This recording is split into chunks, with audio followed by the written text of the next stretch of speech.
Often, programming involves more than numbers and arithmetic. There may be situations where you need to work with text.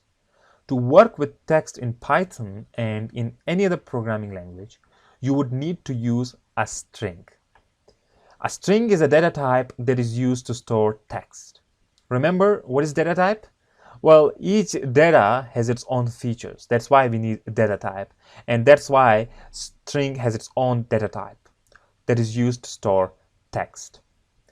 Now, let's say we want to store our name in a variable. So for this, we need to use a data type called a string. So let's write a code for this. So let's say you have a name, John. So how you can store the text in a variable?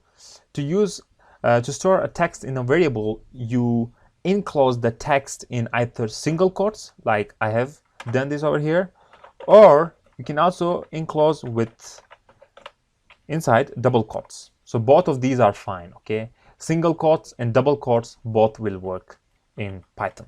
All right. So that's how we can basically use string. Whatever is the text, just enter it inside a single quotes or double quotes. Let's print this. All right. So we need to execute another file. It's called string.py and John. You can also print the type of this, so like this, type inside the parentheses. All right. Again, I'm repeating over here. If you don't understand how I'm just doing this, why I'm using the parentheses, it's just input for this function. So this function will perform operation on this name, okay, and it will give me the type. It's a built-in function of Python, type. So as you can see, it's a string. Okay, we'll talk about class in one of the next section, and let's comment it. Now here's the thing. We can use some, basically just two arithmetic operators with string as well. And it is not used for addition over here, but just to combining two strings or repeating strings. Now, let me just use the same variable name I have declared over here. And let's say I have name and I have last name. So two names I have. So John, what should be the second name? John Smith, let's say. I have thought a lot, by the way. Anyways, so John Smith. So let's say I want to print these two values together. So what I can do, I can say name, and then I say plus L name. So that's how you can combine two strings in Python. So if I run this file now, as you can see, it's John Smith.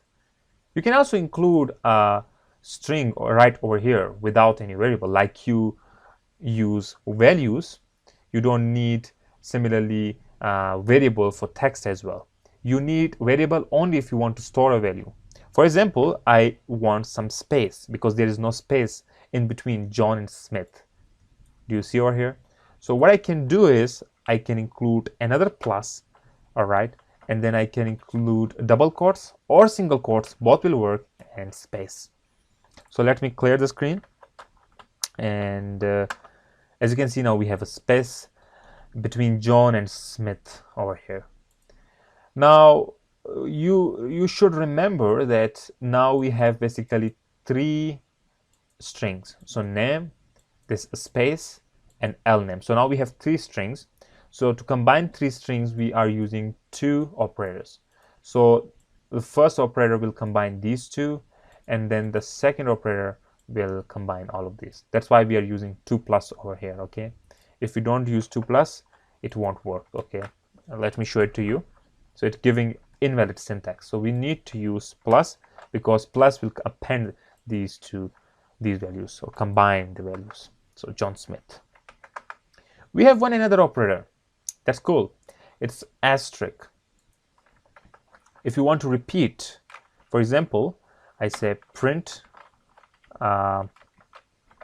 lname times 3. So like that I can print this 3 times. So Smith, Smith, Smith. All right. I can also include a space over here. So Smith, and then since these are two strings, that's why we need to use another. Now it won't work. Okay, let me show it to you. It won't work. Okay, it's just printing Smith, Smith, Smith, Smith, Smith, and there's a reason behind that. Okay, so let me say, if I say A, so as you can see, Smith A. So what is really happening, first L name is printed 3 times, so Smith, Smith, Smith, and then this one is printed 3 times, A. Okay, so just forget this. We can do this like this. You can do your own experiments with that, and that's how you can use these two operators with the string. Now we have one built-in function which can be sometime useful, and this is called len. It's used to calculate or find out the number of characters in the string. So for example, what I can do is I can say print len, and I say L name. Okay, and then what I can do is clear the screen, and we get the 5, because in L name, which is Smith, we have 5 characters. Let's count 1, 2, 3, 4, 5.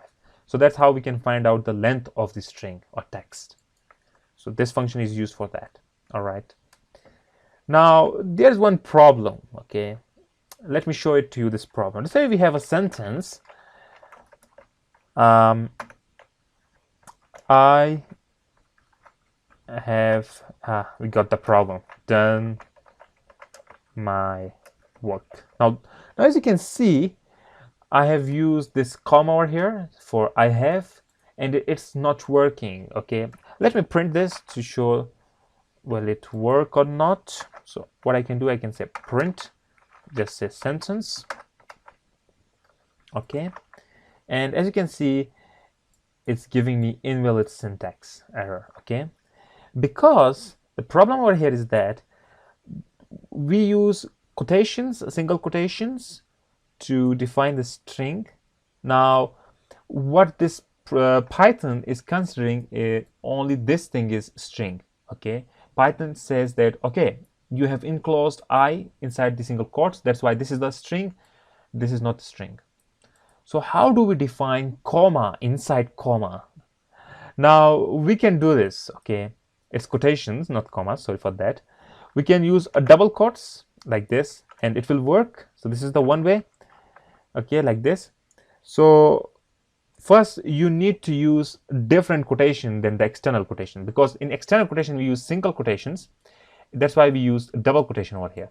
If I use a double quotation over here, I need to use a single quotation over here. All right, that's the one solution. But sometimes you might use single quotations as well as double quotations. All right, there could be situations where you would need this. So how do you then define single quotations? Well, for this you can use something called scapegoat. Now there are some scapegoat in programming languages.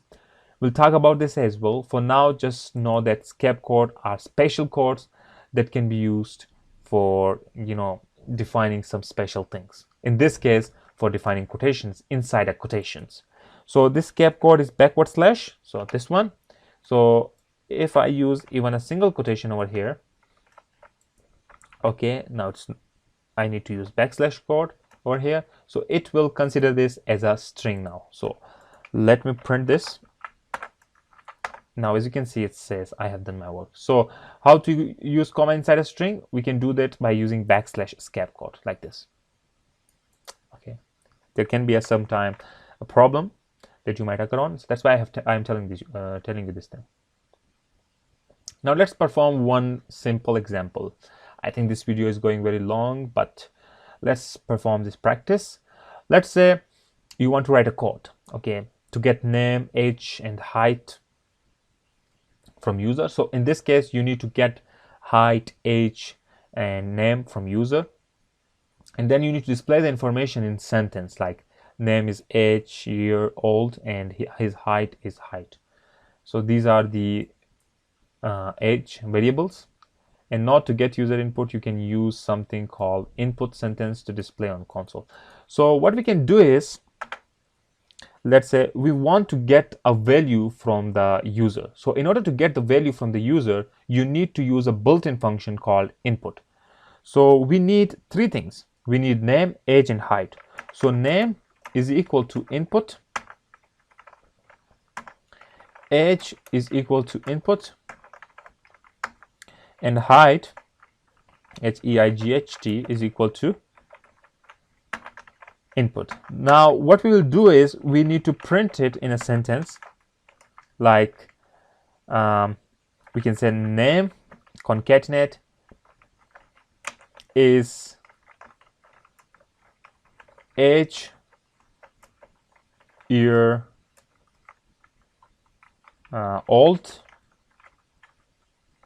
and his height is, it can be his or her,